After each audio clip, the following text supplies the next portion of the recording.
আমরা যেটা করছি ঘোরাভাবে করেছি, সৌদি আরবের আইন লঙ্ঘন করি নাই। যদিও তারা আমাদেরকে বন্দি করছে, কিন্তু তাদের হচ্ছে আওয়ামী লীগের ছেলেবেলেদের ইন্ধনে।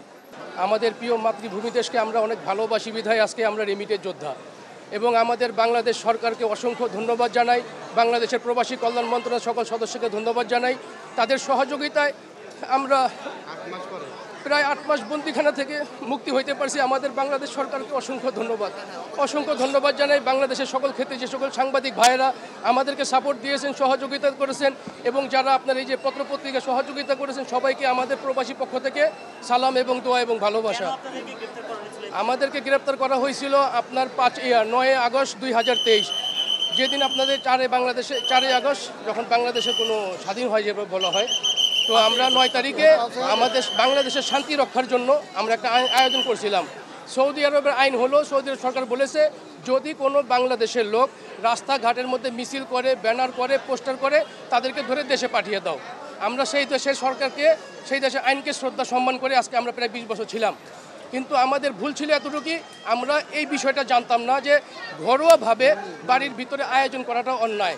এটার সাথে আমরা জানতাম না। কারণ সৌদি আরবের মধ্যে আপনারা সবাই জানেন, খাওয়ার জন্য সৌদি আরবে অনেক বিখ্যাত, তারা গরিবকে খাওয়ায় থাকে। তো আমরা সেই বিবেচনা করে দেশের শান্তি রক্ষার জন্য, দেশের যারা শহীদ হয়েছে তাদের জন্য আমরা এই খাবারের আয়োজনটা করছিলাম। এমবাসি আমাদের 8 মাসে তাদেরকে যতবারই তলব করা হয়েছে, তাদের কাছে আমরা কোনো সহযোগিতা পাই নাই। আমাদের মতো বহু প্রবাসী আটকা আছে, আরও বহু প্রবাসী আটকা আছে, তাদেরকে সহযোগিতা করে উদ্ধার করার ব্যবস্থা। আমাদের সাথে 119 জন, এর মধ্যে সবাই ছাড়া পাচ্ছে। আমরা 12 জন আটকা ছিলাম। 12 জনের মধ্যে 10 জন আসছে, আর 2 জন ব্যক্তি এখনো সৌদি আরবে আছে, এখানে পাসপোর্টের সমস্যা। আমরা যেটা করছি ঘোরাভাবে করেছি, সৌদি আরবের আইন লঙ্ঘন করি নাই।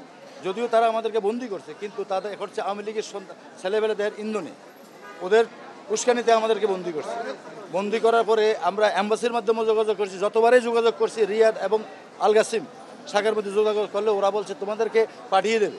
কিন্তু এমন একদিন দেখি নাই আমাদেরকে দেখার জন্য অ্যাম্বাসির একটা লোক দেখা করার জন্য। কিন্তু প্রত্যেকটা দেশের প্রতি সপ্তাহে অ্যাম্বাসির লোক দেশে যায়, কার কি সমস্যা, পাসপোর্ট নেই, কিছু নেই, তাদেরকে দেশে পাঠায়। কিন্তু আমাদের সাথে এই 6 মাসের ভিতরে কেউ যোগাযোগ করে নাই।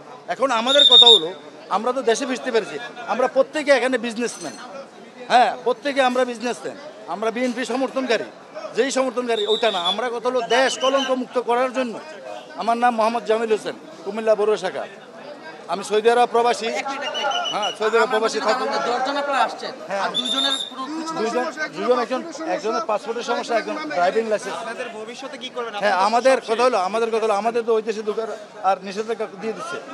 বাংলাদেশ তত্ত্বাবধায়ক সরকারের অধীনে কাছে আমাদের আবেদন যে আমাদের নিষেধাজ্ঞাটা যেন উঠিয়ে আমরা ওখানে প্রত্যাবর্তন করতে পারি। আমাদের লক্ষ লক্ষ টাকার মাল সামানা ওখানে করেছে। আমরা সবাই ঠিকাদারি ব্যবসায়ী, সব প্রত্যেকে ঠিকাদার ব্যবসায়ী। আমাদের লক্ষ লক্ষ রিয়াল ওইখানে মাটি হতে যাচ্ছে। তাই সরকার যদি আমাদেরকে কোনো অনুদান দেয় বা এই দেশেই কোনো বিজনেস করার জন্য ব্যবস্থা করে দেয়। ভাই, আপনি একদম 1 মিনিটে শেষ করে দিবেন। আমরা আমাদের বাংলাদেশ সরকারের কাছে বিনত অনুরোধ, আমরা এই 8টি মাস অনেক ক্ষতিগ্রস্তের মধ্যে আছি। আমাদের বাংলাদেশ সরকার যদি আমাদেরকে সহযোগিতা করে, আমরা আমাদের কর্মস্থলে ফিরে যেতে চাই। আমরা পরবর্তীতে দেশের জন্য কোনো সৌদি আরবের আইন অমান্য করব না, ইনশাআল্লাহ।